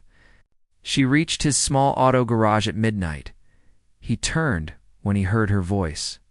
Amara? No way. It's me, she said. He looked shocked. You're supposed to be dead? She finished. Yeah, that's what they wanted. Marcus looked around nervously. You shouldn't be here. They'll be looking for you. I need a car. And I need tech trackers. Comes anything old school. Marcus hesitated. You're not going after him, are you? Amara's eyes said everything. Riker's got connections now, Marcus warned. He's working with ex-military men killers. Amara loaded the gear quietly. Then I'm going home. Across the city, Riker sat in a black SUV, watching the news on a tablet. Police confirmed fugitive Amara Hill escaped custody. He smirked. You never disappoint, Commander. His partner, a tall man with a scar on his cheek, said, She's a threat now. Maybe we should take her out before she finds us. Riker chuckled. She'll come. That's what makes her predictable. She always finishes what she starts. He leaned back. Besides, I have a surprise waiting for her. Amara drove through the night, headlights cutting through fog. Her phone beeped. The tracker she activated earlier was picking up a faint signal. One of her old teammates, Nia Torres, was alive and nearby. Amara's pulse quickened. "Nia," she whispered. She followed the signal to a small town outside the city. But when she arrived, the house was empty, door broken. Lights shattered. On the floor lay a single photo, Amara and Nia, in uniform, smiling under the Navy flag. Someone had written across it in red marker, "Too late." Amara's chest tightened. She knew Riker's message when she saw it. Back at the station, Raymond was still digging into Riker's old records. He discovered something shocking. Riker's badge number didn't exist in the system. It had been planted. Raymond muttered to himself, "He's not even a cop anymore." He rushed to Dalton's office. "Sir, we've been working with a ghost. Riker's not one of us. He infiltrated our department." Dalton stood up. "That means he's using our network to move freely." Raymond nodded. "And he's probably after Hill right now, at midnight." Amara parked her car under a bridge and took out her old military knife, the one with her initials engraved. "Hey," she stared at it for a long time. The knife wasn't just a weapon, it was a reminder of who she used to be. Then, from behind, she heard a sound, gravel shifting. She turned fast. Knife ready, but stopped. It was a woman, weak, limping. "Nia," Amara whispered. The woman nodded slowly, bruised and bleeding. They tried to kill me." Amara rushed forward, catching her before she fell. "Who Riker?" Nia whispered. "He's not alone. He's building something. A-list, names, operations, files, all of us." Mara frowned. "What kind of list?" "The classified SEAL project," Nia said. "The one the world was never supposed to know." Amara's eyes widened. If that list leaked, every mission, every soldier still under cover would be exposed, and she realized Riker's goal wasn't just revenge. He wanted chaos, before Nia could say more. A red dot appeared on her shoulder, the glow of a sniper scope. Amara's instincts took over. She tackled Nia behind a car crack. The bullet hit the ground where they stood. "Stay down," she shouted. Amara grabbed her pistol, scanning the rooftops. Another shot, this time closer. She fired back, steady and calm. The shooter retreated, but Amara already knew who sent him. Riker had found her. They drove off fast, engine roaring. Nia winced in pain but managed to speak. He's using the police system. He knows their movements. He's one step ahead." Mara nodded grimly. "Not for long." She reached for the radio and tuned into the police frequency again. This time, she spoke directly. "Officer Raymond, this is Amara Hill. Don't speak, just listen. Riker's not who you think he is. He's using your system to track me and my team. If you want proof, check the encrypted drive hidden in locker 47 at your station." Raymond froze when he heard her voice come through the speaker. Dalton turned to him. "Was that?"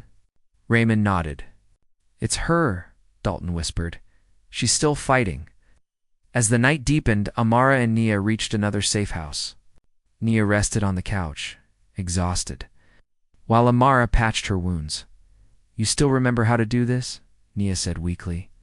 Amara gave a faint smile. "Muscle memory." Then her smile faded. "We can't run forever. He's coming, and this time he's not stopping." Nia looked at her. "Then don't run. Finish it." Amara nodded slowly. Her eyes hardened. "Tomorrow, I hunt." The city was quiet that morning, but the silence didn't feel peaceful, it felt heavy. Like the calm before a storm, Amara stood on the rooftop of an old building, watching the sun rise through the mist. She hadn't slept in 2 nights. Her eyes were sharp but tired, her mind racing with the same question. Why now? Why had Riker come back after all these years? Why frame her? Why expose her past? The answer had to be in his files, the ones marked classified that no one was ever supposed to see inside the safe house. Nia was resting on the couch. Her wound was better, but her spirit was still weak. Amara sat beside her, holding a small laptop Marcus had given her. I hacked into Riker's private network last night, Amara said. He's not just after us. He's after the entire SEAL program, the one that trained me. Nia frowned. Why? What does he get from that? Amara replied, power and revenge. If he leaks the mission files, he'll destroy every soldier's cover and ruin the reputation of the Navy. He wants the world to believe we're the enemy. Nia's voice trembled. And he'll use your name to do it. Mara nodded. He's setting a trap, and I'm walking straight into it. At the police station, Officer Raymond was digging deeper. He opened Locker 47, the one Amara told him about over the radio. Inside, he found a small black drive. He plugged it into his computer, and what he saw made his blood run cold. Surveillance photos, blueprints, documents. Every officer in their department had been under Riker's secret watch. Raymond whispered. He's been using us as his cover. Chief Dalton entered. What did you find? Raymond turned the screen toward him. Sir Riker's been feeding information to a private military group, one that's been banned by the government. He's planning something big, maybe even an attack. Dalton stared at the screen. And Amara? Raymond sighed. She's our only chance to stop him. Meanwhile, Amara and Nia arrived at an old industrial zone, a place filled with empty containers and silent cranes. This was one of Riker's safe zones. Amara said, if he's planning his next move, it starts here. They moved quietly between the shadows. The air smelled of rust and rain. Every sound echoed like a whisper. Suddenly, Amara stopped. Something on the ground caught her attention. A small device, blinking red. A tracker. Her eyes widened. It's a setup. Before she could react, lights exploded across the yard, floodlights blinding them. Dozens of armed men stepped out from behind the containers. Riker's voice echoed through a loudspeaker. Welcome back, Commander. Nia grabbed her gun, panic rising. It's an ambush. Amara stayed calm. Stick to cover. Don't shoot unless you have to. But it was too late. Bullets tore through the air. The sound of gunfire filled the docks. Amara rolled behind a metal crate, returning fire with precision. Her movements were fast, fluid, trained the soldier and her fully awakened. She spotted one of the shooters on a crane above. A single shot from her pistol, and he fell. Nia shouted, "There's too many!" Amara scanned the area. Her eyes caught a glimpse of something, a small tower at the end of the yard. A control panel. That's where the signal's coming from. She yelled. "We take it out. We stop. There comes." Nia nodded. "Go. I'll cover you." Amara sprinted toward the tower. Bullets chased her, sparks flying around her boots. She reached the stairs, climbed fast, and reached the control panel. Her fingers flew over the switches, cutting power lines, disabling frequencies, and then silence. The floodlights died. The noise stopped. The yard was covered in darkness again, but Amara knew the fight wasn't over. She turned around, froze. Standing in front of her was Riker, holding a rifle. "Still fast as ever," he said with a smirk. "But you always miss the obvious." Amara tightened her grip on her gun. "You're playing a dangerous game, Riker," he laughed. "No, you are. You think this is about revenge?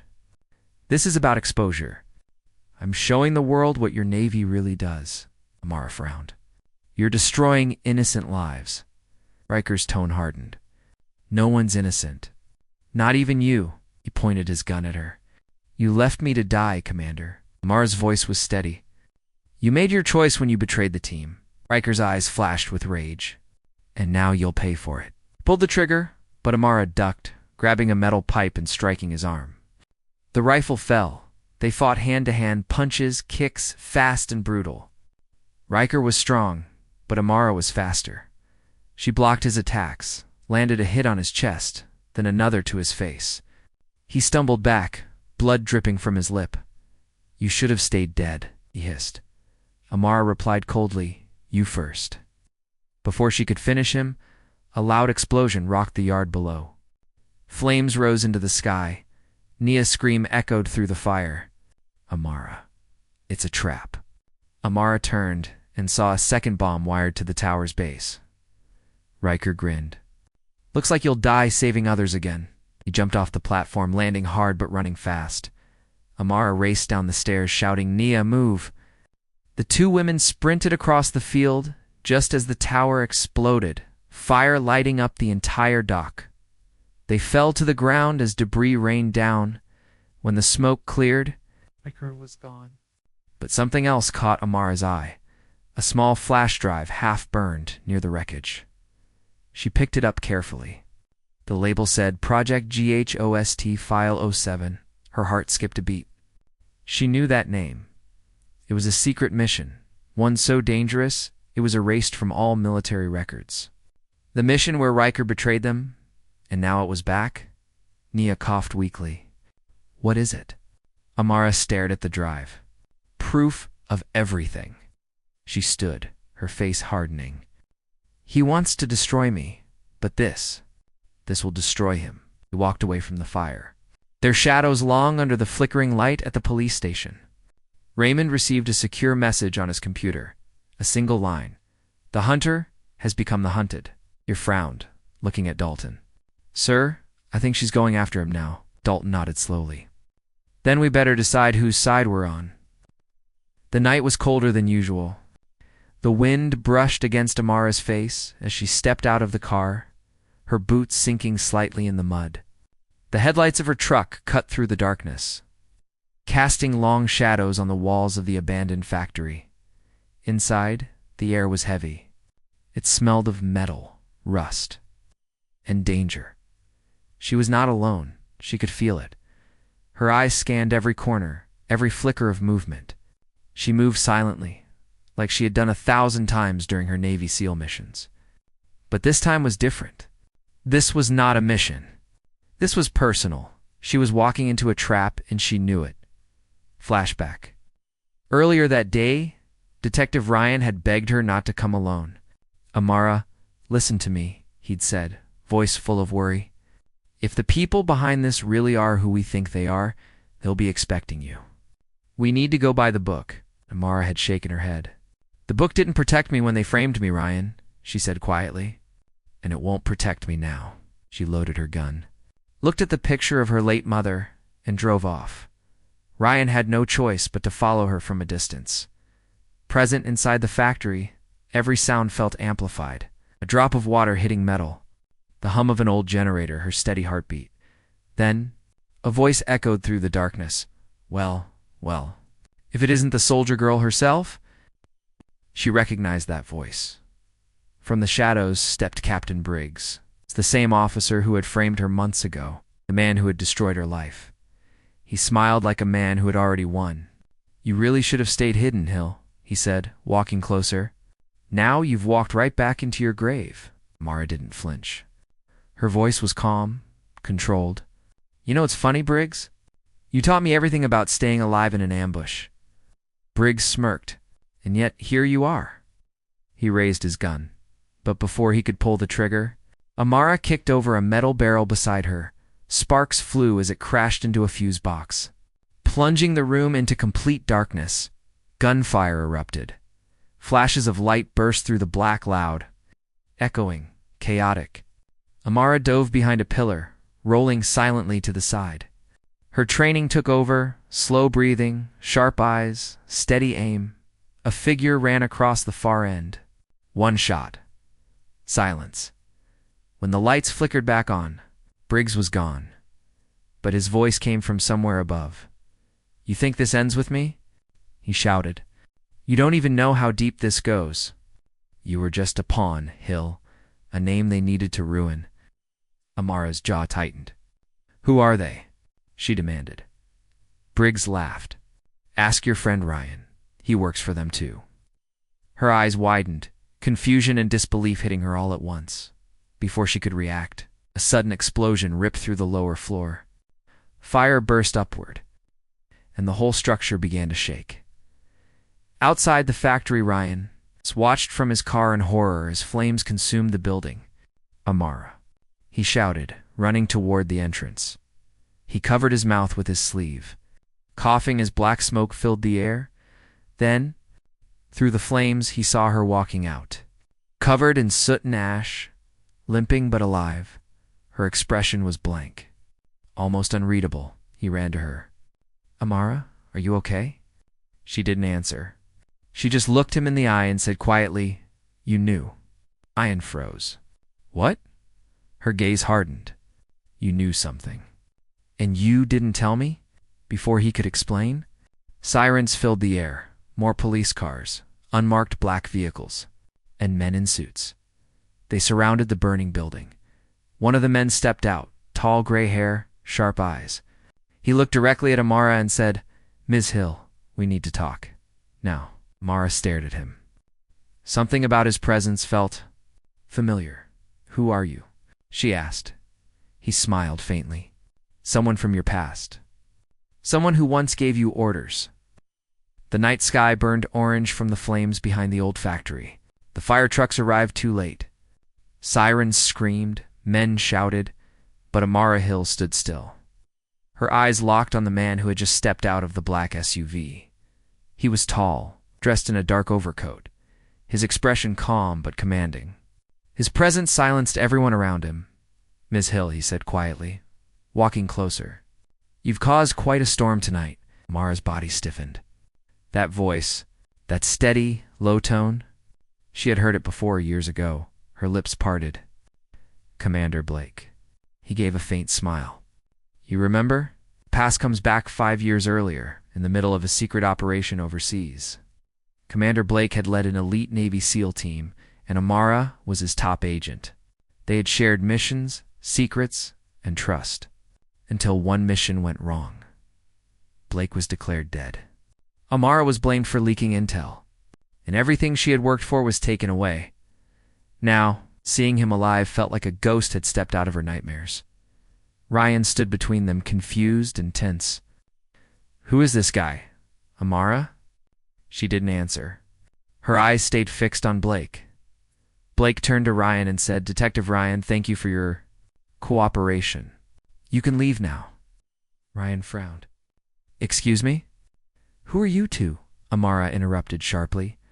"Ryan, go."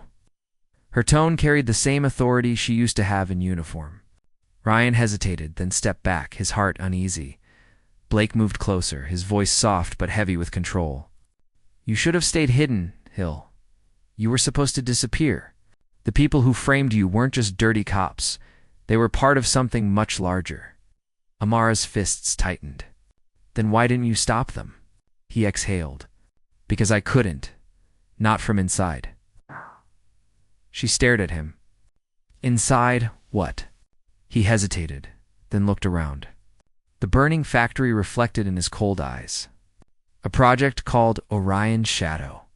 A Black Ops unit that went rogue. They used your name to erase evidence, to cover their tracks. Amara's mind spun. Pieces of the puzzle she had been chasing for months were suddenly connecting. "So you let them destroy my life?" she asked, her voice breaking. "You let me sit in a cell, branded as a criminal, while they walked free?" Blake's face softened. "If I had come forward, they would have killed you." "They almost killed me." Amara turned away, breathing hard. Her heart pounded with anger, confusion, and betrayal. The twist begins. Blake pulled a small black folder from his coat. "You need to see this." Inside were photographs, blurry, grainy images of men in uniform, secret meetings, hidden documents stamped confidential.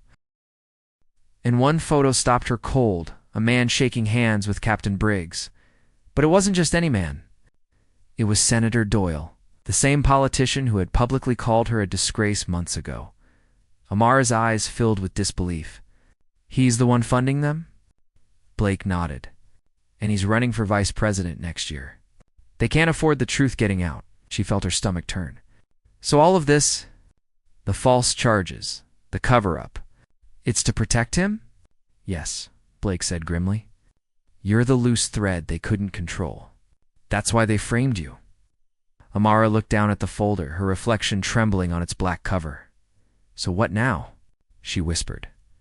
Blake's expression hardened. "Now, we finish what we started." He handed her a small flash drive.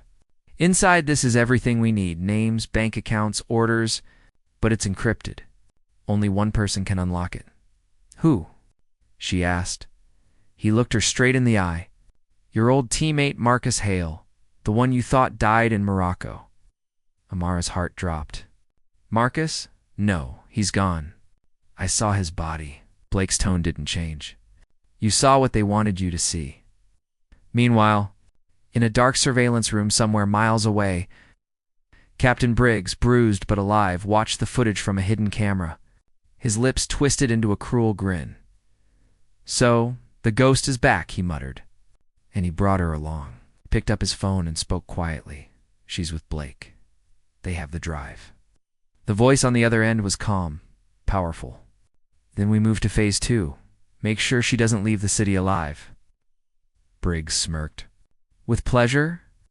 Back outside, rain began to fall again, washing over the ashes of the factory. Blake looked at Amara and said, There's a safe house across the bridge. We'll head there tonight. But you need to decide something first. Decide what? He stepped closer, his voice low and serious. Whether you still want to fight? Because once you step back into this, there's no going back. No peace. Amara looked out at the city lights in the distance, the same city that had once called her a criminal, her jaw set firmly. I've already lost everything, Blake. Now I just want the truth. A nodded slowly.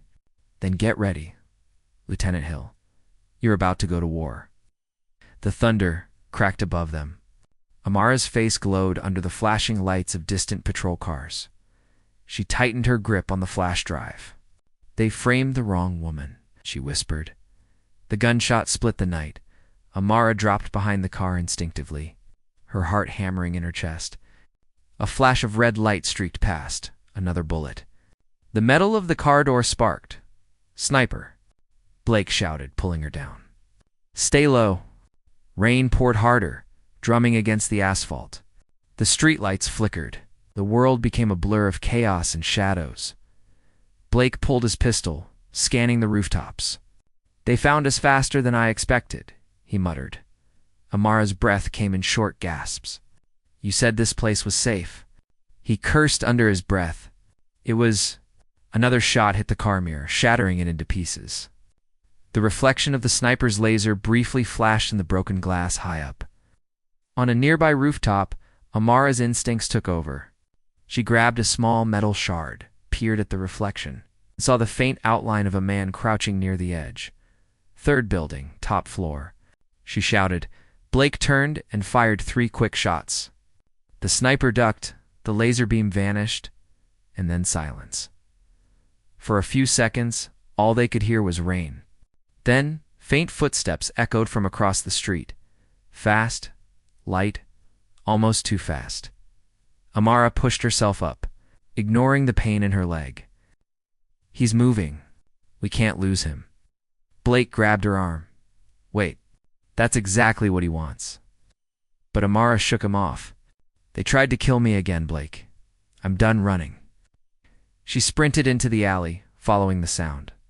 Her boots splashed through puddles, her breath visible in the cold air. The alley opened into an old parking lot behind a closed diner. The sniper was gone. Only a faint shadow disappeared through a side door. Amara approached slowly, gun drawn. Her voice was steady, low. Come out. You can't hide forever. The door creaked open, and a man stumbled out, holding his side. His face was half covered by a black hood, but when he looked up, Amara froze. It was Marcus Hale, her old teammate. The one she thought was dead. Her heart stopped. Marcus. He smiled weakly, his eyes tired but still sharp. Took you long enough to find me. She lowered her gun in disbelief. I saw your body. I saw your name on the report.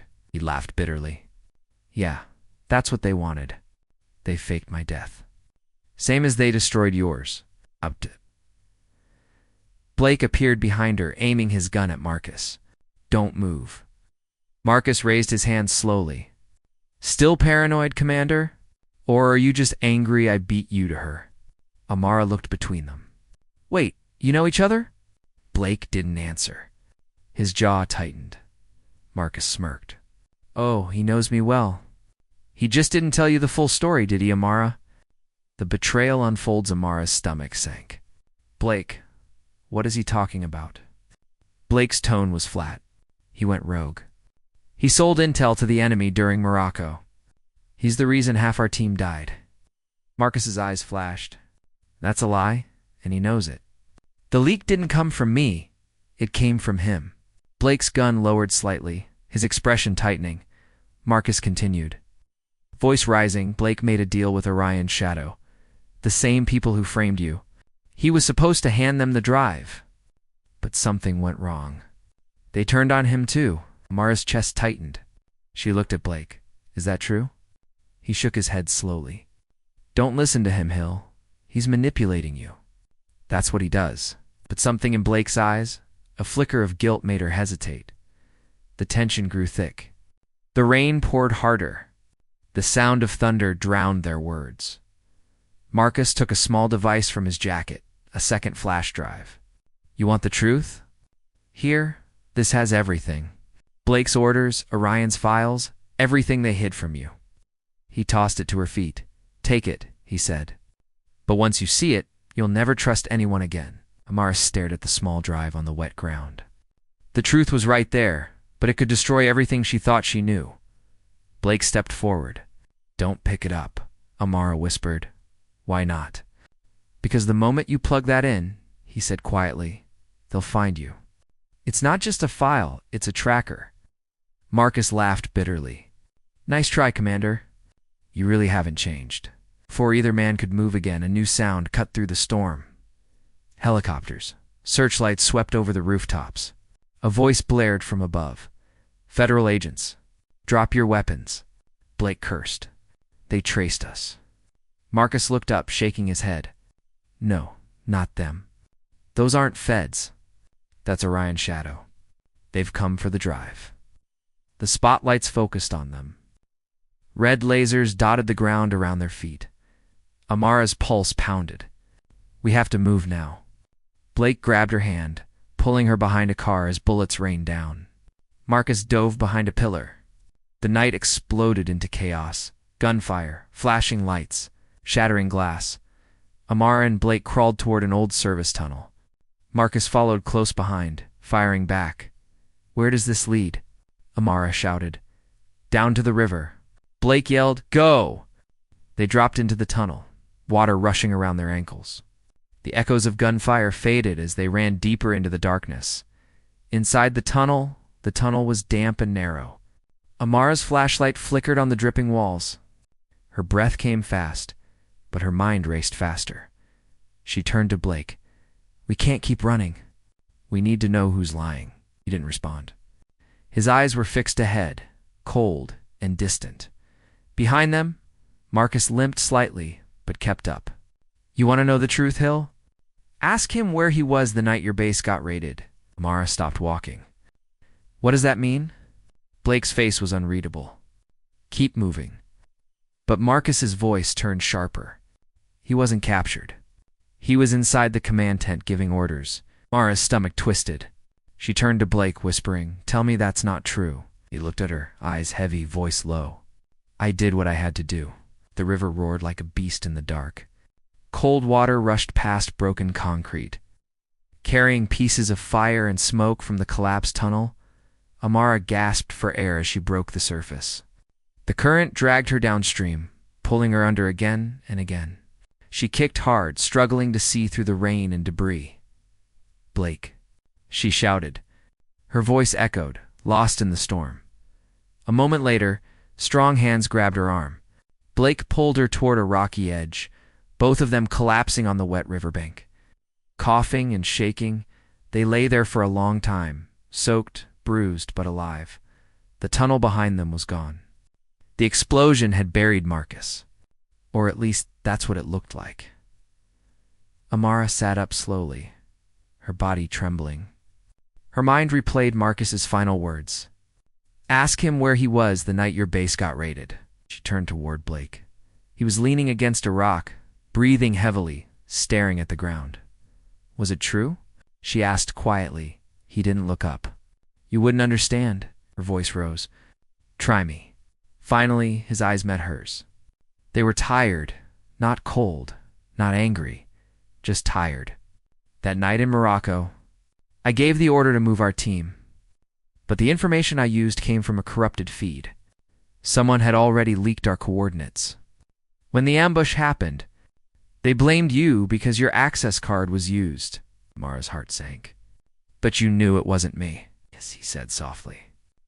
But I couldn't prove it, and if I spoke out, they would have come for both of us. So I went underground. I tried to find who really did it. She shook her head. You left me to rot, Blake. You let them destroy me. He lowered his gaze. I thought I was protecting you, by letting the world think I was a traitor. She snapped. His silence was answer enough. The rain softened to a drizzle. The fire from the tunnel faded, leaving only smoke and distant sirens. Amara stood, wrapping her arms around herself. The city lights reflected faintly on the dark river. She felt broken, but something inside her hardened too. She turned to Blake. We're done running. If Marcus is still alive, he has the drive. We find him. We expose all of them. Blake nodded slowly. He'll go to one place, the old SEAL base near the docks. He trained there before they shut it down. Amara frowned. How can you be sure? Because that's where I'd go, Blake said quietly. A silent journey, hours later. They reached the docks, an industrial zone long abandoned. Rusted containers, old warehouses, the faint hum of ships in the distance. The air smelled of salt and metal. A broken sign read, Restricted Area, Military Property. Amara moved carefully, her boots silent on the wet concrete. Blake followed behind, weapon ready, as they entered the main hangar. Amara stopped suddenly. Something was off. The floor was wet, but only near the entrance. The air was too still, and then she saw it. Muddy footprints leading deeper into the building. He's here, she whispered. They followed the trail. Turning a corner, and there he was. Marcus. Alive, he stood near a table covered with maps, old weapons, and a glowing laptop. His arm was bandaged, his face pale, but his eyes were sharp. He looked up when he saw them. You survived, he said softly. Good. Amara stepped forward. You lied to me, Marcus, he smirked. So did he. Blake aimed his gun. And this. Give me the drive. Marcus chuckled darkly. You still think you're in control, Commander? This isn't your mission anymore. It's mine. He turned the laptop toward them. The screen showed files loading, lines of code decrypting. I unlocked it, he said. Every secret, every name, every operation. The world will know what they did to you, to me, to all of us. Amara's heart raced. You're going to release it? Marcus's smile faded. Not to the world. To them, he tapped a key. The screen flashed red, data uploading to Orion's shadow server. Amara shouted, Stop! They'll trace us.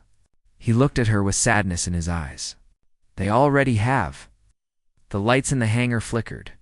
The sound of heavy boots echoed from outside. Dozens of soldiers surrounded the building, their lasers sweeping through the windows. Blake cursed. We're boxed in. Marcus picked up a pistol and tossed it toward Amara. You wanted the truth, Hill. Now you'll die with it. Don't do this, she pleaded. Marcus stepped back, toward the shadows. You think justice exists in this world? No. There's only survival. Then he vanished into the smoke as explosions rocked the dockyard. The final choice, Blake grabbed Amara's hand, pulling her behind a container as bullets tore through the walls. Forget the drive. He yelled, We need to get out. Amara shook her head. Not this time. I'm not running anymore. She looked at the laptop still glowing on the table. The upload was at 78%. If it hit 100%, every classified mission, every name, including hers, would be exposed to Orion's shadow. They'd wipe all evidence. The truth would vanish forever. She took a deep breath. Cover me. Before Blake could stop her, she ran through the gunfire. Sparks flew as bullets hit metal all around her. She dove for the laptop, grabbed it, and yanked the power cord out. The upload froze at 98%. The screens went black. Silence. Amara crouched behind the table, her chest rising and falling. She looked down at the laptop, the last piece of truth left. Blake joined her, blood on his sleeve. "You okay?" She nodded weakly. "For now," but her eyes darkened as she whispered, "Marcus isn't gone. He planned this." Blake frowned. "What do you mean?" She stared at the laptop screen faintly under the cracked glass. A small green light blinked. "He left a tracker," she said softly. "He wants them to find us." The night was quiet again. Too quiet. Only the echo of distant engines lingered as the helicopter carrying Marcus Hale vanished into the clouds. Amara. Hill stood at the edge of the dock. Soaked in rain, staring at the blinking green light on the broken laptop. That tiny pulse felt like a heartbeat. A warning. She turned to Blake. "They know where we are." Blake wiped blood from his cheek. "Then, we move before they get here." But Amara didn't move. She looked at the river, the same river that had almost taken her life, and said softly, "No, this time, I'm not running." Blake frowned. "Amara," she faced him, eyes burning. "All this time, I've been fighting to survive. Now I fight to finish it." 30 minutes later, the safe house was a small warehouse, hidden behind a scrapyard. Amara connected the laptop to an old military terminal. Sparks flew as she powered it on. Lines of code scrolled across the screen. Names, coup, operations, secret missions, money transfers.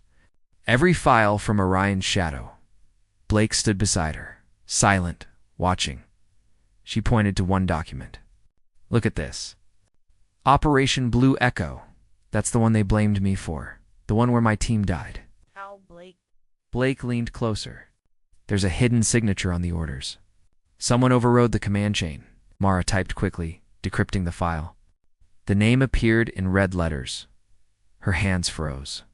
"Authorizing officer, Commander Nathan Blake." The air turned cold. Amara stared at him, her voice shaking. "You?" Blake's face went pale. "No, that's not right." "I didn't," but the look in his eyes betrayed him. There was truth there, truth he had buried for years. She stepped back, her voice trembling with anger. "You set me up.